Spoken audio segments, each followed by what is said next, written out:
Okay, I wanted to continue on with this idea of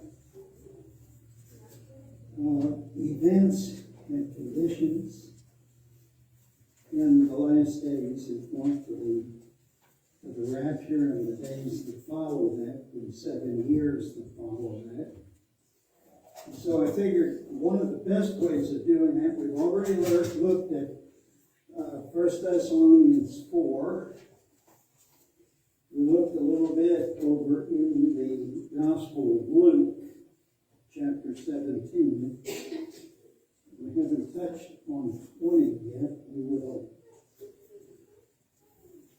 And so I figured if we took a little hop, skip, and jump across the book of Revelation, that maybe we'd get a good idea of really where we are at this time.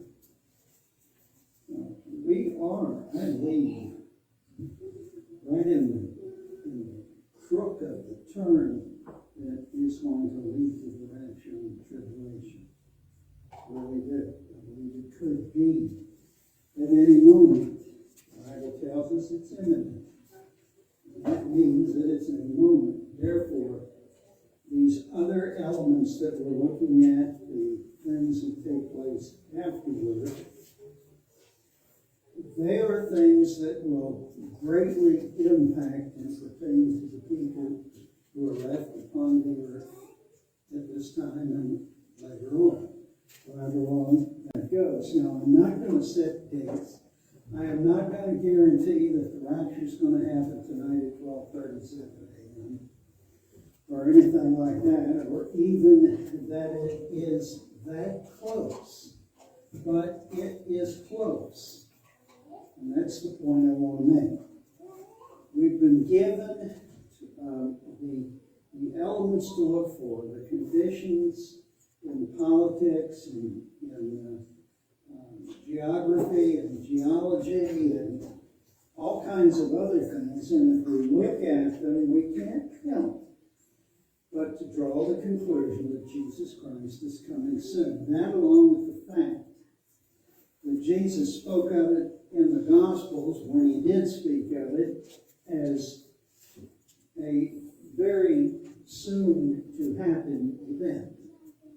The Apostle Paul wrote in the same manner, and he, from his writings, we can tell that he expected it at any moment in his lifetime or in his generation. And it's been the same down through the years. And my answer to that, and there are those who take the scoffer's position in 2 Peter, saying that this has been the promise all along, things come and go, time changes, different governments rise and fall and so on. Where is the promise of his coming? And of course the implication is, all of this stuff has come and gone. We've seen sign after sign after sign. We've seen condition after condition after condition. He hasn't come. Therefore, law of logic, therefore he's not coming. That attitude weeds out believers from the unbelievers. That separates the fox and the son of the sheep. Wolves and the sheep. Whatever metaphor you want to use. The good and the bad, even the ugly. But we know if it was imminent in Paul's day, if it was imminent in Jesus' day when he walked on the earth, and I have to clarify that because every day is Jesus' day from the beginning all the way through eternity, because he didn't begin and he doesn't end, and so it's all his day. But if it was imminent then, we're 2,000 years beyond that. Almost exactly. Guess what? Lift up your head for your redemption, draw it nigh. That is my position. All right? I believe it can come at any moment. I have anticipated it ever since I was 22 years old when I first learned about it. And I anticipate it now. But I wanted to start out just with a run through here of some ideas that Revelation scratches up for us. By the way, there are those, and I'm afraid the majority of Christians, who are afraid to read this book. They look upon it as some kind of a scary monster story type book. It's not. Nor is it classically a New Testament book. There's more Old Testament scripture in this book than there is in any other book in the New Testament. This is a very Old Testament book. And also, there is more singing, more rejoicing. There are more songs in this book, more people singing than in, I would dare say, any other book in the Bible. Now, that's an opinion, so if you do the research and you find that that's incorrect, that's all right. You do that. I would applaud you for doing that. But this book is divided up, according to its text, into three parts: the past, the present, and the future. And the majority of it, of course, is future. Now, in verse 1, he says that this is the revelation of Jesus Christ, which God gave unto him to show unto his servants things which must shortly come to pass. And he sent and signified it by his angel unto his servant John. A couple of things I want to highlight here in verse 1. Actually, there are probably two or three. This is the revelation of Jesus Christ. Now, two things about that. It is a book that reveals or unveils to us the true character and nature and activity, the person of Jesus Christ. That's the first part.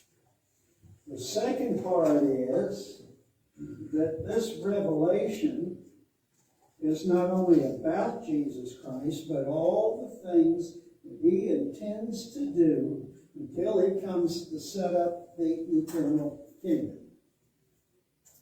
So it's twofold, but it's about Jesus Christ.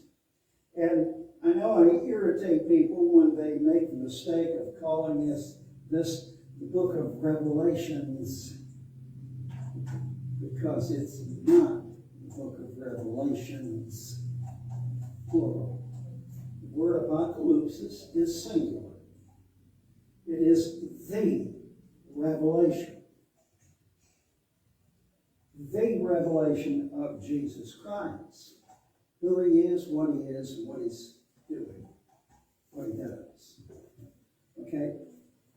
Now, that's not just a personal sticking point with me, that's Scripture. Okay? And if you're doing it, don't.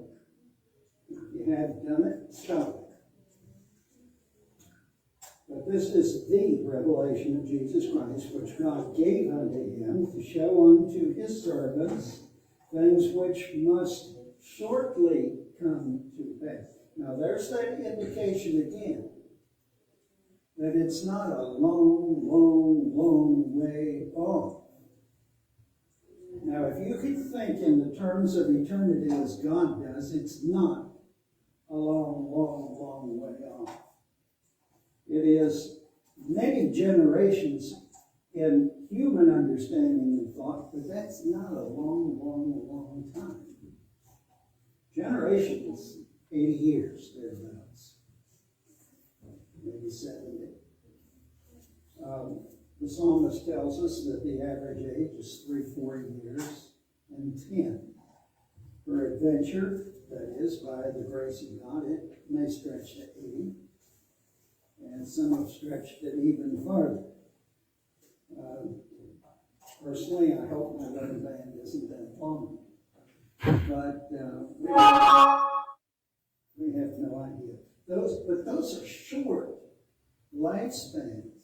When you consider Methuselah 969 years of age, his rubber band was longer. Much longer. And it stretched way out there. And according to God, that's the drop in the bucket. That's nothing. But these are things which must shortly come to pass on God's timetable. Now, again, we're 2,000 years closer. How much longer can it be?